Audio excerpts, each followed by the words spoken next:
Ang kwento natin sa video na ito ay tungkol sa mga taong tinatawag na mga entre. Sila yung mga taong naimbitahan para makapasok sa financial district at pwedeng makautang sa isang bangko dito na tinatawag na Midas Bank. Ngunit ang hinihingi na collateral ng bangko na ito ay ang kinabukasan ng isang entre. At isa sa naimbitahan para makapasok dito ay ang estudyante na si Kimimaro Yoga. Nagsimula ang kwento ng sinusubukan ng isang lalaki na si Naoya na mag-withdraw ng pera. Ngunit lahat ng ATM card na ginamit niya ay pare-parehong walang laman. Dito na siya nagpasya na gamitin ang card na mula sa Midas Bank. Matapos niyang ilagay ang PIN code ay tinanong siya nito kung gusto ba umano niyang makipag-deal. Nang sinagot niya ito ng oo ay tinanong naman siya kung gusto niyang pumili ng kalaban na sinagot din niya ng oo. Pagkalabas niya ay ginamit niya ang card para makasakay sa isang espesyal na sasakyan papunta sa Far East Financial District kung saan gaganapin ang laban. Pagkadating niya dito ay makakalaban pala niya ang veterano at isa sa pinakamalakas na entre na si Soichiro. Inilabas nila pareho ang kanilang mga asset o ang mga makakatulong nila sa labanan. Pagka-atake ng asset ni Naoya ay walang kahirap-hirap lang itong sinangga ni Kakazuzu. Kaya gumamit si Naoya ng direct attack ngunit sinangga lang din ito.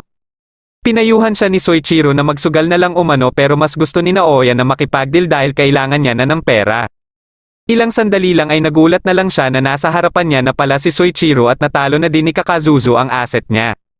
Dahil dito ay hindi niya na napigilan ang ginawang atake ni Soichiro at na-bankrupt siya kaagad. Sa isang eskwelahan na tinatawag na Heisei University of Economics ay dito nag-aaral si Kimimaro. Habang nasa klase sila ay napansin ng kaklase niyang babae na si Hanabi na nagsisimula na siyang mag-aral para sa civil servant exam. Kaya pagsapit ng tanghali ay tinanong siya nito bakit pinag-aaralan niya na ito kahit hindi pa naman umano sila nagsisimula sa core curriculum nila.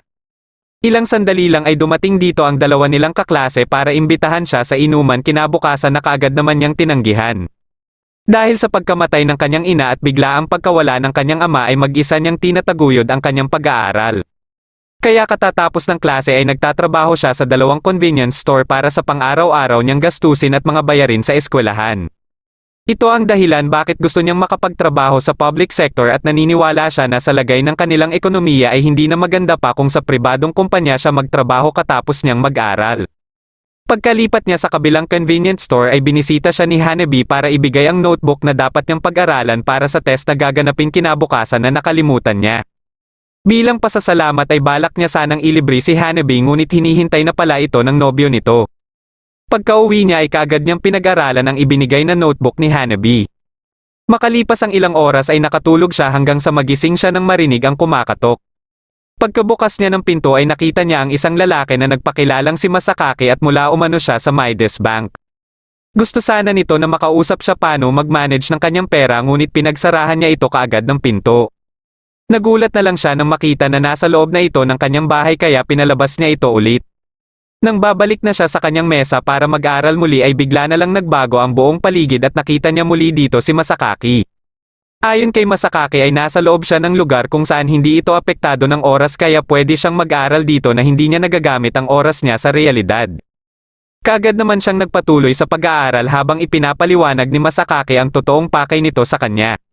Tungkol ito sa pagkakapili sa kanya para maging entrepreneur kung saan pwede siyang makahiram ng pera at gamitin ito sa financial district. Pero ang magiging collateral naman nito ay ang kanyang kinabukasan.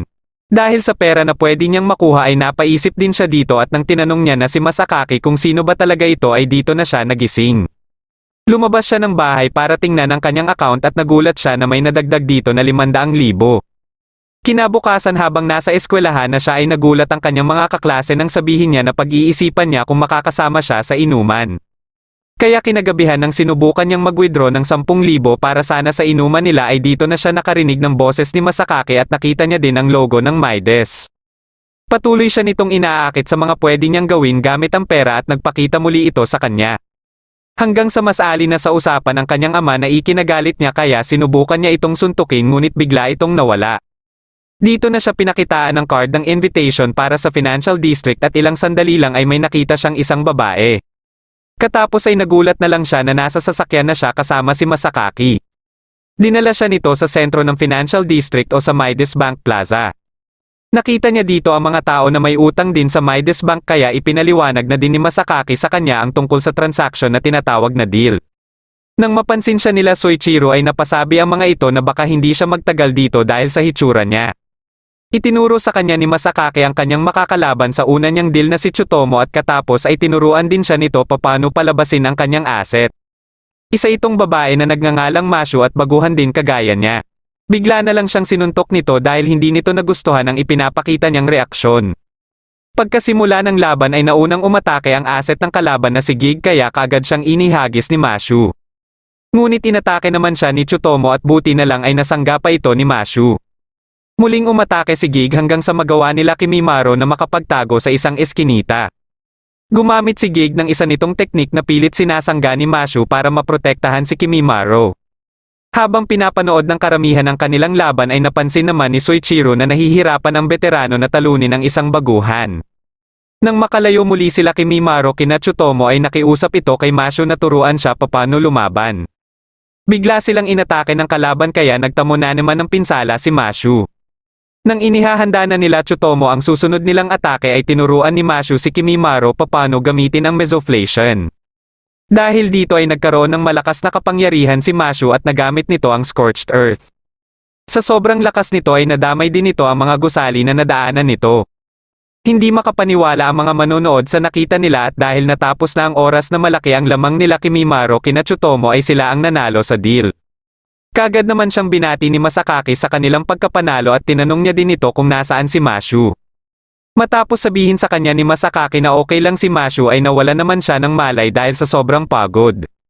Inihalin tulad naman ng isang asset ni Soichiro na si Kyushi Kimimaro kay Soichiro dahil sa pagkakapareho umano nila nung bago pa lang ding entre si Soichiro. Nang makita sila ng isa ding veteranong entre na si Sato ay nagtaka ito bakit pinagkaabalahan pa ni Soichiro ang katatapos lang na deal. Nang magising si Kimimaro ay nasa bahay na siya at bigla na namang nagpakita sa kanya si Masakake. Tinanong niya ito kung paano siya makakahinto bilang isang entre at sinabi ni Masakake na mangyayari lang umano ito kung sakaling mabankrupt na siya dahil kusa na siyang mawawala sa financial district. Pero inirekomenda nito sa kanya na mas mabuti kung ipagpapatuloy niya ang pakikipagdeal at dagdag pa nito na simula sa mga araw na ito ay mag-iiba na din ang pagtingin niya sa mundo. Habang pumipila siya sa ATM ay napansin niya ang dalawang klase ng pera na hawak ng kasabayan niya dito at nagulat din siya na sobrang laki na ng kanyang pera sa account niya na siyang kinita niya dahil sa pagkapanalo niya sa nakaraan niyang deal. Dahil dito ay hindi na siya nagtitipid sa pagkain na napansin naman ni Hanabi. Pinulong naman ni Soichiro ang kanyang mga tauhan para pag-usapan ang ekonomiya ng bansa na kasalukuyang nakakaranas ng krisis at ginagamit niya ang kanyang yaman para masolusyonan ito. Isa si Soichiro sa mga tao na gustong mapanatili ang kaayusan ng bansa kahit pa maging sakripisyo nito ang hinaharap. Katapos tiningnan din niya ang impormasyon tungkol kay Kimimaro na pinahanap niya matapos niya itong mapanood sa nakaraang deal. Isang araw habang nasa trabaho si Kimimaro ay nagtaka siya sa kakaibang perang ibinayad sa kanya ng dalawang estudyante. Akala niya ay nagkamali lang ang mga ito dahil iba ang hitsura nito sa nakasanayan niyang 1,000. Dahil dito ay tinanong niya ang kanyang kasamahan kung ano ang tingin nito sa dalawang 1,000 na magkaiba ang hitsura at nalaman niya na parehas lang ang tingin nito sa dalawa. Nagpunta siya sa banyo para kausapin si Mashu at dito lang niya nalaman na ang mga perang ito pala ay ang perang galing sa financial district na parang normal lang sa tingin ng ibang tao. Kinagabihan habang nasa isang convenience store na siya ay may nakaaway siyang isang customer dahil sa pagsukli niya dito ng maraming 1,000 bill at mas gusto ng customer ng buong pera. Habang patuloy ito sa pagwawala ay may biglang naglatag dito ng 10,000 bill at ito pala ay si Soichiro. Dinagdagan pa niya ito para umano hindi niya na makita pa ang pagmumukha nito. Katapos ay nagkausap sila ni Kimimaro at nagulat si Kimimaro nang mabanggit nito ang kulay itim na pera. Dito lang niya nalaman na ang mga nakakarating lang pala sa financial district ang siya lang nakakakita sa pinagkaiba ng itim na pera sa normal na pera. Dito lang din niya nalaman ang tungkol sa Midas Money na tawag sa itim na pera at ang nagpiprint nito na Midas Bank. Dahil gusto niya sanang huminto na sa pagiging entre ay nasabihan tuloy siya ni Soichiro na parang kagaya na din umano siya ng ibang normal na tao na umiiwas sa labanan. Kaya nabanggit na din nito ang kanyang ama na parang ganito din umano ang ginawa dahil sa biglaang pagkawala nito. Pinayuhan siya nito na tingnan niya umano ang kanyang potensyal at bago ito umalis ay dito lang din ito nagpakilala sa kanya. Dahil sa mga nasabi sa kanya ni Soichiro tungkol sa kanyang ama kaya isang araw ay nagpasya siya na bisitahin ang kanyang tiya. Sa pagbisita niya dito ay may hinala kaagad ang kanyang tiya na magtatanong siya tungkol sa kanyang mga magulang lalo na sa kanyang ama. Nabanggit naman ng kanyang tiya ang mga nalalaman nito bago pa mawala ang kanyang ama at katapos ay may mga bagay din ito na ipinakita sa kanya na pag-aari umano ng kanyang ama. Kasama dito ang isang maliit na notebook at nang binuksan niya ito ay nakita niya ang sulat na Midas. Dito na siya naghinala na nakapunta na din sa financial district ang kanyang ama. Dahil dito ay naisipan niyang kausapin si Masakaki para magtanong dito. Nang magkita na sila sa financial district ay itinanggi ni Masakaki na kilala niya ang kanyang ama pati na din ang kanyang hinala na may kinalaman nito kung bakit inimbitahan din siya dito. Biglang dumating dito si Soichiro at isinama siya para kausapin si Tikitazaki dahil baka may nalalaman ito tungkol sa kanyang ama. Dahil may impormasyon si Tikitazaki sa kanyang ama ay nanghingi muna ito ng bayad kay Soichiro bago ito magsalita at nang mabayaran na ito ay dito na ito nagsalita sa lahat ng nalalaman nito. Ayon dito ay isa ding malakas na entre ang ama ni Kimimaro na mahilig din sa pakikipagdeal. Ngunit dumating ang araw na natalo ito ng malaki dahilan para mabankrupt ito. Katapos nito ay may mga narinig siya na nagpatiwakal ito sa isang plaza at dahil walang nakakakilala dito ay ang syudad na mismo ang nag-asikaso sa labi nito.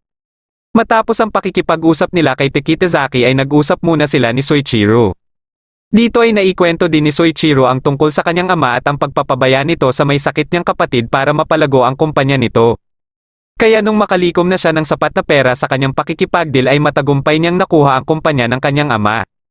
Para naman sa sitwasyon ni Kimimaro ay masasabi pa din ni Soichiro na siguradong para sa pamilya nila Kimimaro ang pinaghahandaan sana na pera ng ama nito mula sa pakikipagdeal at ang litrato sa notebook nito ang siyang patunay dito. Bago sila magkahiwalay ay sinabi ni Soichiro na gagamitin niya ang mga nakukuha niyang pera sa ikakabuti ng bansa. Sinabihan din nito si Kimimaro na pag-isipang mabuti ang gagawin nito sa perang napapanalunan nito sa pakikipagdeal bago pa sumapit ang susunod nitong laban. Naging emosyonal naman si Kimimaro matapos marinig lahat ng mga sinabi ni Soichiro. Hindi naman alam ng karamihan na entre na tauhan pala ng IMF si Sato at lahat ng nangyayari sa financial district ay kaagad nitong sinasabi sa kanyang amo. Tanging gawain niya palang muna ay sabihin sa kanyang amo lahat na nakikita niya sa financial district kahit na sinasabi niya ng unti-unti nang kumakalat ang Midas money na parang mga normal na pera na. Sumapit na ang araw ng sunod na deal ni Kimimaro at nagulat ito na ang guro niyang si Daisuke ang kanyang kalaban. Pagkaumpisa ng kanilang laban ay naalala ni Kimimaro ang araw ng dinala ni Daisuke ang mag-iina nito at buntis din ang asawa nito para sa pangatlo nilang anak. Natanong niya si Daisuke kung kailan pa ito naging entre na ayon naman kay Daisuke ay 1.5 taon na. Dagdag pa nito na ginagamit niyang pangsuporta sa kanyang pamilya ang kinikita niya dito. Ginamit nito ang poison pill kay Kimimaro na hindi na naiwasan ni Kimimaro. Pagkalapit ni Masho kay Kimimaro ay sinabihan niya ito na ibenta ang kanyang stock at kaagad naman itong binili ni Soichiro sa halagang 50 milyon. Dahil dito ay nagawa ulit nila Kimimaro ang scorched earth kaya madali nilang natalo si Daisuke. Sa pagka-bankrupt ni Daisuke ay kaagad din itong naglaho sa financial district. Pinasalamatan naman ni Kimimaro si Soichiro sa pagbili nito sa binenta nilang stock. Pagkalabas niya ng financial district ay napapaisip siya kung ano kaya ang nangyari kay Daisuke. Nababahala siya dito dahil naisip niya din ang ginawa ng kanyang ama sa buhay nito. Nagpulong naman sila Soichiro tungkol sa bilang ng kanilang guild at sa isang grupo na hindi pa nila napapasali sa kanilang guild. Pero para kay Soichiro ay hindi nila ito dapat pag-aksayahan ng oras para pilitin na pasalihin sa kanilang guild. Kinabukasan pagkapasok ni Kimimaro sa eskwelahan ay nagulat siya nang makita si Daisuke. Dahil parang wala siyang makitang kakaiba sa kanyang guro ay kinausap niya ito pagsapit ng tanghali. Humingi siya ng tawad dito kaya inimbitahan siya nito na sumama sa bahay nito katapos ng klase. Pagkadating nila sa bahay nila Daisuke ay dumiretso sila sa taas matapos ipakilala ni Daisuke si Kimimaro sa asawa nito. Dito ay sinabi lahat ni Daisuke ang mga dahilan niya bakit pumayag siya na maging entre sa financial district. Ito ay dahil sa kulang ang kinikita niya sa pagiging guro para suportahan ang kanyang pamilya. Katapos ng mga sinabi ni Daisuke ay nabanggit din ni Kimimaro ang tungkol sa kanyang ama na parang naiintindihan din ni Daisuke ang nararamdaman nito. Ilang sandali lang ay biglang pumasok dito ang asawa ni Daisuke para dalhan sila ng tsaa. Dito lang napansin ni Kimimaro ang tiyan nito kaya natanong niya ito kung nanganak na ba ito. Pinagtawanan lang siya nito dahil pareho umano sila ng sinasabi ni Daisuke. Dagdag pa nito na umuwing lasing si Daisuke nung isang gabi at hinahanap ang kanilang mga anak na wala naman umano silang mga anak. Habang si Daisuke ay sinasakyan lang ang mga ikinikwento ng kanyang asawa kay Kimimaro. Makalipas ang ilang minuto at nang inihahatid na ni Daisuke si Kimimaro ay dito lang nalaman ni Kimimaro na ang mga anak pala ni Daisuke ang nagsilbing collateral nito nung mabankrupt ito sa financial district. Kahit mga bakas ng kanyang mga anak ay nawala ding lahat kaya alaala na lang lahat ang meron siya. Napapaisip din siya kung ano kaya ang nawala sa ama ni Kimimaro sabay sinabi din ito na maswerte pa din umano si Kimimaro na hindi ito ang naging collateral ng mabankrupt ito. Nabanggit din ni Daisuke na mas mabuti siguro kung sumali na lang siya sa Mokudori Guild at dito na din nalaman ni Kimimaro ang tungkol sa guild na ito na siyang pinamumunuan ni Soichiro. Kahit hindi nakalakihan ang kikitain mo sa mga panalo ay hindi ka naman basta-basta mababankrupt sakaling matalo ka. Nang makarating na sila sa estasyon ay nilinaw ni Daisuke na hindi niya sinisisi si Kimimaro sa mga nangyari sa buhay niya at tanging mahihiling lang niya kay Kimimaro ay hindi ito magpatalo dahil ito lang umano ang tanging pwede niyang masabihan tungkol sa mga anak niya. Isang araw ay nilabanan ni Soichiro ang isa sa pinakamalakas na entre na si Kakuchi kaya madami ang pumunta dito para panoorin ito at nandito din si Kimimaro. Isa din sana si Kakuchi sa gustong pasalihin ni Soichiro sa guild ngunit hindi ito pumayag.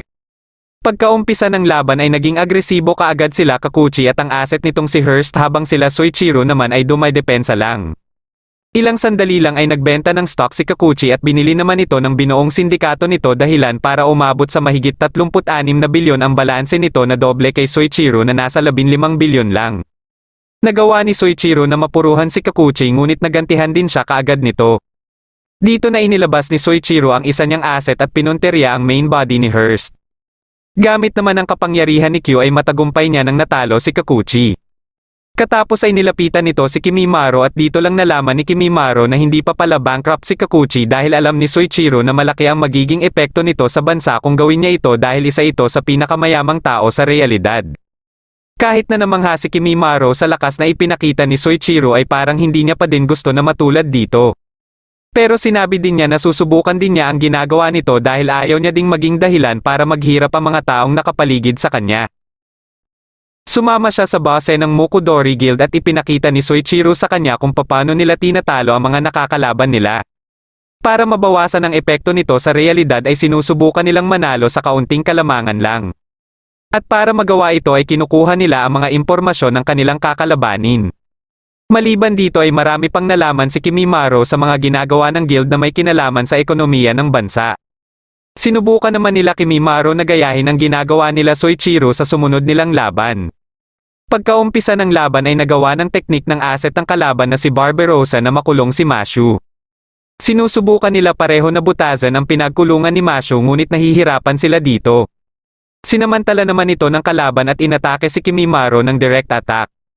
Nang nilalapitan na si Kimimaro ni Barbarossa ay matagumpay na nakawala si Mashu sa pagkakakulong nito. Mabilis nitong sinangga ang atake ni Barbarossa kay Kimimaro at inatake naman ito ni Kimimaro ng direct attack. Katapos ay pinunterya naman ni Mashu ang kalaban na nagawa pa nitong masangga. Inatasan ni Kimimaro si Mashu na protektahan siya mula kay Barbarossa at sinugod niya ang kalaban. Matagumpay niya itong natalo sa maliit na lamang lang at nang hinihintay na lang niya na matapos ang oras ay sinubukan pa ni Mashu na umatake kaya mabilis itong pinigilan ni Kimimaro. Dahil dito ay napuruhan patuloy si Mashu ni Barbarossa dahilan para matalo pa sila. Matapos makolekta nila Soichiro ang bayad ng mga miyembro nila ay dinala niya ito sa isa sa deputy governor para pigilan ang pagpuputol muli ng national budget para sa susunod na taon. Maliban dito ay nangako din siya na susuportahan ang gobyerno sa problema nito sa ekonomiya ng bansa. Pagka-uwi ni Kimimaro ay tiningnan niya muna ang kanyang tinitirahan at dahil wala namang nangyari dito ay tinawagan niya kaagad ang kanyang tiya para kumustahin ito. Bagamat papunta ito sa hospital dahil sa appendix ay sinigurado nito sa kanya na okay lang umano ito. Kinabukasan niya na lang nalaman ang kapalit ng kanyang pagkatalo sa deal at ito ay ang pagkabagsak niya sa klase. Sinubukan niya namang tingnan ang kalagayan ni Hanabi at okay lang din ito. Isang araw ay naglaban sila Kakuchi at ang isa pang maimpluwensyang tao sa realidad na si Yasushi. Alam nila na kahit sino sa dalawa ang matalo ay malaki ang magiging epekto nito sa realidad. Nang ginamit na ni Kakuchi ang teknik nito ay nagawa ni Yasushi na ma-counter ito. Ngunit hindi pa din sumuko si Kakuchi at nagawa pang makaatake kay Yasushi. Pero gayon pa man ay natalo pa din ito dahilan para maapektuhan ang kumpanya nito na Basho Pharmaceuticals. Nang makita ni Kimimaro ang balita tungkol dito ay pinuntahan niya si Daisuke para tanungin ang magiging epekto nito kung tuluyan ng mabankrupt ang Basho Pharmaceuticals. Dito lang din niya nalaman na iniwan na pala si Daisuke ng asawa nito. Habang pinagpaplanuhan nila ni Mashu ang mga gagawin nila sa mga susunod nilang deal ay nilapitan sila ni Takitazaki. Alam pala nito na iniisip pa din ni Kimimaro ang tungkol sa Basho Pharmaceuticals kaya inalok nito si Kimimaro ng impormasyon kapalit ng 1 milyon. Pumayag naman dito si Kimimaro at dahil dito ay nalaman niya na binili ng Pharma ang Basho Pharmaceuticals. Nalaman niya din na pagmamayari ni Soichiro ang kumpanya na ito kaya posibleng maliit lang ang magiging epekto nito sa bansa. Sa mga sumunod na deal ni Kimimaro at bilang opisyal na miyembro na din ng guild ay nagagawa na nitong matalo ang kalaban sa mas maliit na kalamangan lang. Dahil pareho silang nagutom ni Mashu sa pakikipaglaban ay kumain muna sila ng ramen. Ilang sandali lang ay nilapitan sila ni Ko na siyang susunod niyang makakalaban. Iminungkahi nito na idaan na lang nila ito sa paraan na hindi na nila kakailanganin pang sumabak sa deal. Para mangyari ito ay kailangan lang nilang maglagay ng kalahati nilang pera sa Midas Bank. Naniniwala si Ko na kahit gaano pa kabalanse ang deal ay hindi pa din ito maiiwasan ang mangyayaring epekto sa realidad kaya mas gusto nito na wala na lang deal na magaganap. Hindi naman ito kaagad hininga ng sagot si Kimimaro kaya binigay na lang nito ang calling card nito at katapos ay bigla na lang itong nawala. Napapaisip naman si Kimimaro na parang pamilyar si Ko sa kanya. Nang makita niya ang isang magazine ay dito lang niya nalaman na sikat na tao pala si Ko. Ito ay dahil sa ginagawa nitong pagboboluntaryo para makatulong sa iba. Habang pauwi na siya ay bigla siyang pinarahan ng van at pinasama siya nito dahil umano sa kanyang tiya. Kagad naman siyang sumakay at dito lang niya nalaman na nautulang siya ng driver nito na si Sato pala. Sinabi nito sa kanya ang pag-iimbestiga nito sa Financial District at dahil nakikita nito na interesado sa kanya si Soichiro ay inalok siya nito na makipagtulungan na buwagin ang Far East Financial District. Para magawa ito ay kailangan umano muna nilang mabuwag ang Mukudori Guild. Ngunit dahil sa paniniwala ni Kimimaro na nasa tama lang ang ginagawa nila Soichiro kaya sinabi na din ni Sato ang siguradong pagkasira ng hinaharap kung hayaan lang nila ang ginagawa nila Soichiro. Hindi naman nakapagbigay ng sagot dito si Kimimaro pero gusto pa din ni Sato na hintayin ang sagot niya. Dahil sa dami na ng iniisip ni Kimimaro ay nabanggit din nito ang susunod niyang makakalaban. Alam din pala ni Sato na si Ko ang susunod niyang makakalaban kaya naikwento na din nito ang tungkol kay Ko at ang mga paniniwala din nito na hindi umaayon sa gustong mangyari ng Mukudori Guild. Ilang sandali lang ay napansin ni Sato na may sumusunod sa kanila kaya binilisan niya ang takbo at nang makarating sila sa parking area ay ginamit niya ang Midas card para makatakas sila sa mga sumusunod sa kanila. Bago sila magkahiwalay ay iminungkahi ni Sato kay Kimimaro na puntahan si Ko para tanungin ito. Kaya kinabukasan ay pinuntahan niya ito sa opisina nito. Dito ay nabanggit lahat ni Ko ang mga naobserbahan niya sa ginagawa ng Mukudori Guild na nakikita niyang posibleng magdudulot ng hindi maganda sa hinaharap. Katapos ay isinama niya si Kimimaro sa isang silid kung saan nakalagay ang mga ginuhit na larawan ng mga bata na natulungan nila bilang pasasalamat sa ginawa nila. Ilan sa mga bata ay ginuhit ang kanilang mga pangarap sa kanilang buhay. Dito na din nabanggit ni Ko ang isang beses na pagkatalo niya at ang naging kapalit nito ay ang pagbabago ng ibang larawan na nandito kung saan nawala na ang kinabukasan ng ibang bata. Isang araw bago ang deal nilang dalawa ay pumunta si Kimimaro sa Financial District para kausapin si Soichiro. Napag-usapan din nila si Ko at dito lang nalaman ni Kimimaro na inalok din pala nito si Soichiro ng katulad ng inalok nito sa kanya at dahil tumanggi si Soichiro ay ito ang nagbigay na kaysa isang talo ni Ko. Alam ni Soichiro kung ano ang mga sinabi ni Ko kay Kimimaro dahil ito din umano ang mga sinabi nito sa kanya pero hindi siya sang-ayon sa paniniwala nito. Dahil dito ay mas nalito patuloy si Kimimaro sa dapat nitong gawin para sa deal nila bukas ni Ko. Kinabukasan ay nagpasya pa din ito na labanan si Ko sa deal nila. Nang inilabas ni Ko ang asset nito ay kaagad nitong inatake sila Kimimaro at Mashu. Kahit sinubukan pa itong sanggain ni Mashu ay nag-iwan pa din ito ng malaking pinsala sa kanya. Muli sila nitong inatake dahilan para mamilipit na lang sa sakit si Mashu. Katapos ay inatake naman sila nito ng malapitan at dito na naputol ang isang braso ni Mashu. Ngunit hindi pa din sumuko si Kimimaro at gamit ang natitirang lakas nila ay nagawa nito na makagamit ng Mesoflation ng 2 beses na magkasunod dahilan para matalo nila si Ko. Kinabukasan ay binisita niya si Ko at naabutan niya ito na naglilipat na ng mga gamit kasama ang ibang staff nito. Kahit na natalo ito kay Kimimaro ay naging maganda pa din ang kanilang pag-uusap at naniniwala din ito sa magagawa ni Kimimaro. Napag-alaman naman nila Soichiro ang kasalukuyang nangyayari sa Southeast Asian Financial District. Sa tinatakbo ng stock dito ay may kutob sila na nalalapit na ang pag-collapse nito. Ang mas nakakabahala pa kung mangyari ito ay bigla na lang ding maglalaho ang ibang bansa na sakop nito. Isa sa halimbawa dito ay ang pag-collapse ng South American Financial District kung saan naglaho na lang bigla ang isang bansa dito. Habang nasa Shibuya si Sato ay napansin na din nito ang malaking pinagbago dito na epekto ng mga nasakripisyong hinaharap dahil sa mga deal sa Financial District. Nakausap niya dito si Takitazaki at may binili siyang impormasyon dito. Nalaman niya din dito na may isa umanong miyembro ng Mukudori Guild na may balak ng tumiwalag sa guild. Handa naman siyang magbayad kahit triple pa kung may haharap umano ito sa kanya. Katapos ay nabanggit din ni Takitazaki ang tungkol sa asset ni Kimimaro na parang pamilyar. Hindi naman interesado na dito si Sato at sinabihan lang si Takitazaki na si Kimimaro ang kausapin tungkol dito. Katapos ng klase nila Kimimaro at habang pauwi na siya ay napansin niya ang iba niyang kaklase na tulala na. Kinausap niya si Hanabi at kahit ito ay iba na din ang kinikilos. Kahit ang katrabaho niya ay napansin niya ding natutulala na din minsan. Habang pauwi siya ay madami pa ang napansin niyang mga ganitong tao sa paligid. Kinabukasan ay nakita niya si Daisuke na nakatayo sa rooftop ng kanilang eskwelahan. Kaagad niya itong pinuntahan ngunit ilang sandali lang ay sinubukan nitong tumalon at buti na lang ay mabilis niya itong napigilan. Dito na sinabi ni Daisuke na parang gusto niya nang makawala sa kanyang paghihirap at natatakot na din siya sa mga darating pang nakakakilabot na pangyayari sa kanyang buhay. Sinubukan niya ang kanyang makakaya para makabawi ngunit kahit anong gawin niya ay wala pa ding pagbabago sa kanya. Sinabihan naman siya ni Kimimaro na susubukan nito na maghanap ng paraan sa Financial District. Katapos ng kanilang pag-uusap ay pumunta kaagad si Kimimaro sa Financial District at hinanap si Masakaki. Kaagad itong nagpakita sa kanya at sinabi niya ang sadya niya na ibalik ang collateral na nawala kay Daisuke at handa umano siyang magbayad kahit 100 beses pa. Ngunit wala palang magagawa dito si Masakaki at tanging ang nasa taas lang umano ang makakapagdesisyon nito. Kinausap naman niya si Takitazaki at tanging naibigay lang na suhestyon sa kanya ay bigyan ng compensation si Daisuke na katumbas ng halaga na nawala dito.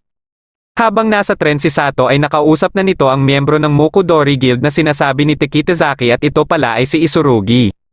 Pinuntahan ni Kimimaro si Daisuke sa bahay nito dala-dala ang pera ngunit walang sumasagot dito. Kaya kinausap niya na lang ang faculty ng universidad at dito lang niya nalaman na nasawi na pala ito dahil sa pagkakabundol dito. Habang nasa plaza siya at iniisip ang nangyari kay Daisuke ay may Midas money mula sa mag-ina ang napunta sa harapan niya. Nang isa sa uli niya na ito sa bata ay bigla na lang nawala ang bata at bagamat nagtaka dito ang ina nito ay umalis na lang din ito na parang walang nangyari. Dahil dito ay mas nararamdaman na ni Kimimaro ang pagbabago sa paligid na epekto ng pagbabago sa hinaharap. Sa galit niya ay pumunta siya sa Financial District at sinunog niya lahat ng Midas money na dala-dala niya. Katapos ay kinausap niya si Soichiro para sabihin dito na parang mas totoo ang paniniwala ni Ko na mas wala ng silbi ang kasalukuyan kung masasakripisyo naman ang hinaharap. Pero katwiran naman ni Soichiro ay hindi naman mawawala ang hinaharap kahit pa miserable na ito. Ilang sandali lang ay nilapitan si Soichiro ng isa nilang miyembro para ipaalam dito ang nangyayari sa Singapore na mauunang maapektuhan sa pagbagsak ng Southeast Asian Financial District. Dahil dito ay nagpasya na si Soichiro na makipag-deal kay C bago pa umabot ang epekto nito sa Japan. Bago umalis ni Soichiro ay binalaan nito si Kimimaro na hindi makialam at manood na lang sa kanilang gagawin. 3 oras bago ang pagbagsak ng Southeast Asian Financial District ay nagpulong pa ang mga pinuno ng iba't ibang bansa kasama ang IMF Managing Director. Habang nasa kalagitnaan sila ng pagpupulong ay lumapit sa Managing Director ang isa nitong tauhan para sabihin ang nangyari sa Southeast Asian Financial District. Unti-unting nawala ang mga gusali sa Singapore at kahit ang mga asset sa Southeast Asian Financial District ay isa-isa na ding naglaho. Ilang sandali lang ay tuluyan nang nawala ang buong bansa ng Singapore. 11 oras ang nakakaraan bago ito mangyari ay kinausap na pala ni Soichiro si Masakaki para gamitin ang Darkness Card. Ang card na ito ay may kakayahan na mag-activate ng rotary press para mag-imprinta ng maraming Midas money. Habang nasa elevator sila ay isa-isang binanggit ni Masakaki ang mga kapalit nito at isa na dito ang 20 taon na mawawala kay Soichiro. Nang makarating na sila sa tuktok ay inumpisahan kaagad ang pag-iimprinta ng mga Midas money na kakailanganin ni Soichiro para mapigilan na madamay ang Japan sa sea chain reaction mula sa pagkakabagsak ng Southeast Asian Financial District. May parang bolang kristal ang ibinigay dito kay Soichiro at nang itinutok niya ito sa kanyang noo ay nakita niya ang mga hinaharap na maglalaho bilang kapalit ng mga Midas money na matatanggap niya. Dahil dito ay naramdaman kaagad ng mga assets ang epekto nito. Dahil sa biglaang pagkawala ng Singapore ay bigla na lang ding nakalimutan ng mga tao ang bansang ito. Sumunod na naapektuhan ang Hong Kong at sumunod din kagad ang Shanghai Financial District. Dahil susunod na ang Japan ay nababahala na ang mga naka-monitor sa stock ng Tokyo. Ilang minuto bago pa ito tuluyang bumagsak ay mabilis na ginamit nila Soichiro ang Midas Money para bumili ng mga stocks. Dahil dito ay unti-unting nakakabawi ang Japan at ilang sandali lang ay matagumpay nilang napigilan si Xi. Ngunit ilang oras lang ang makalipas ay naapektuhan na nito ang bansa na ayon kay Sato ay posibleng katumbas ng mahigit 10 taon habang kinakausap nito si Kimimaro. Nabanggit na din nito kay Kimimaro ang sinabi ni Takitazaki sa napansin nito tungkol kay Mashu. Dahil dito ay kaagad na kinausap ni Kimimaro si Takitazaki at nakita niya ang litrato ng kanyang ama na may kasamang asset na kamukha ni Mashu. Ayon kay Takitazaki ay nagngangalang itong si Mua na isa ding malakas na asset kagaya kay Mashu. Dahil sa litrato na ito ay masasabi ni Sato na si Mashu ang naging simbolo sa pagkakaugnay ni Kimimaro at ng kanyang ama. Dagdag pa niya na patunay lang ito na mahal talaga siya ng kanyang ama. May hinala din siya na matapos mabankrupt ng ama ni Kimimaro ay sinubukan pa nito na maiwasan ang magiging epekto nito sa kanilang pamilya at nagtangka na tumakas ng financial district. Naisip niya ito dahil nandito pa din si Kimimaro at para sa kanya ay sapat na itong pruweba na lumaban ang kanyang ama. Kinabukasan pagkapasok niya ng trabaho ay naatasan siya ni Mr. Shimada na magtapon ng basura. Habang pinagmamasdan niya ang mga bata na naglalaro sa plaza ay bigla na lang siyang nakaramdam ng kakaiba.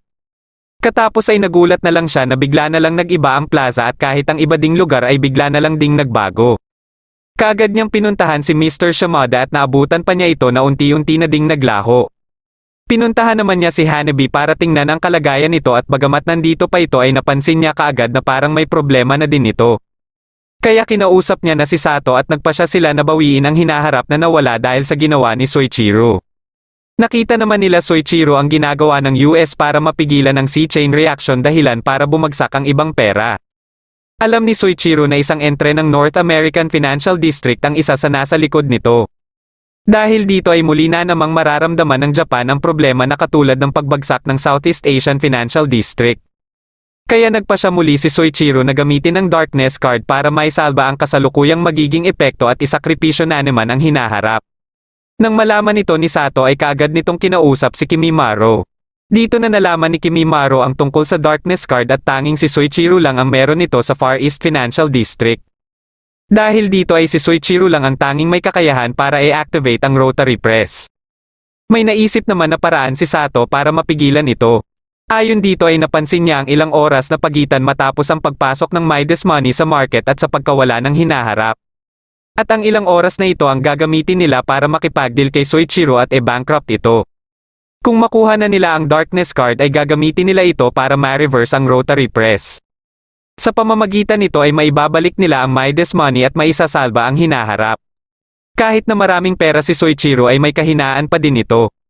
Ayon kay Takitazaki ay kailangan lang nila na ibaba ng todo ang halaga ng yen at ang Midas Money na nakadepende sa yen ay mawawalan ng value kung saan kabilang na dito ang lahat na pera ni Soichiro. Naatasan ni Sato si Kimimaro na harapin ang ibang miyembro ng guild habang siya naman umano ang makikipagdeal kay Soichiro. Nang mailipat na ang Midas Money ay nagawa itong makuha ni Takitazaki dahil kay Isurugi ngunit alam na pala nila Soichiro ang pagtratraidor ni Isurugi. Inilipat naman kaagad ni Takitazaki ang pera sa iba't ibang account at ang iba dito ay inihulog gamit ang helicopter. Katapos ay nagpadala siya ng mga mensahe na mawawalan na ng value ang yen at kailangan na umanong papalitan ang mga ito sa dolyar. Dahil dito ay kaagad ding inihinto ng mga bangko ang pagpapapalit ng pera. Sinimulan na ni Sato na i-challenge si Soichiro sa isang deal at gayon din si Kimimaro. Dahil sa sakit na nararamdaman ni Mashu ay nagpa siya si Kimimaro na siya lang ang makikipaglaban. Kahit na sinusubukan pa ni Mashu na sumama na makipaglaban ay hindi pa din ito nabago ang desisyon ni Kimimaro. Pagkaumpisa ng laban ay napuruhan kaagad si Kimimaro ng asset ng kalaban. Patuloy siya nitong inatake at dahil sa sobrang bilis ng kalaban ay hindi niya ito maiwasan. Ginamit ng kalaban ng insider ngunit katapos nitong maka-atake kay Kimimaro ay nagloko ito dahilan para makabawi si Kimimaro. Nang ginamit muli ng kalaban ang insider ay dito na pinalabas ni Kimimaro si Mashu. Ginamit nila Kimimaro ang overheated economy at sa sobrang lakas nito ay hindi lang ang kalaban ang natusta kundi pati na din ang malaking parte ng lugar. Nagawa nilang manalo dito habang sila Sato at Soichiro naman ay nag-umpisa na ding maglaban. Gamit ang mergers and acquisitions ay nakuha ni Sato si Kakazuzu. Pagka-atake ni Kakazuzu ay pinalabas kagad ni Soichiro si Aurora. Katapos ay naglaban na din sila Sato at Soichiro at ginamit na din ni Soichiro si Q. Natalo ni Q si Kakazuzu at nakalapit ito kaagad kay Sato dahilan para mapuruhan ito ni Soichiro. Nagawa ni Sato na makausap si Kimimaro at ipinaalam dito ang kanyang kalagayan. Bago pa tuluyang maglaho si Sato ay nagawa pa nito na mailipat kay Kimimaro ang asset nito na si Georgie. Ilang sandali lang ay nagawa na din ni Kimimaro na makarating sa kinaroroonan ni Soichiro. Dumating din dito ang isang miyembro ng Mukudori Guild para ipaalam kay Soichiro ang pagkakanakaw ng pondo para sana sa kanilang defense fund sa papalapit na C-chain reaction. Dahil dito ay naisipan ni Soichiro na gamitin muli ang Darkness card sa pangatlong pagkakataon na. Ngunit kaagad itong tinutulan ni Kimimaro at sinugod nito si Soichiro. Katapos ay nilapitan siya ni Masakaki para ipaalam sa kanya na isang Darkness card na umano ang hawak niyang card na ikinagulat nila pareho ni Soichiro. Dahil dito ay may kakayahan na si Kimimaro na ma-reverse ang rotary press. Pagkabangon ni Kimimaro ay sinabihan nito kaagad si Masakaki na i-reverse ang rotary press ngunit wala namang balak si Soichiro na hayaan na lang siya na gawin ito. Para malaman kung sino ang masusunod sa kanilang dalawa ay dinaan nila ito sa deal. Pagkaumpisa nila ay naunang nakaatake si Mashu ng microflation.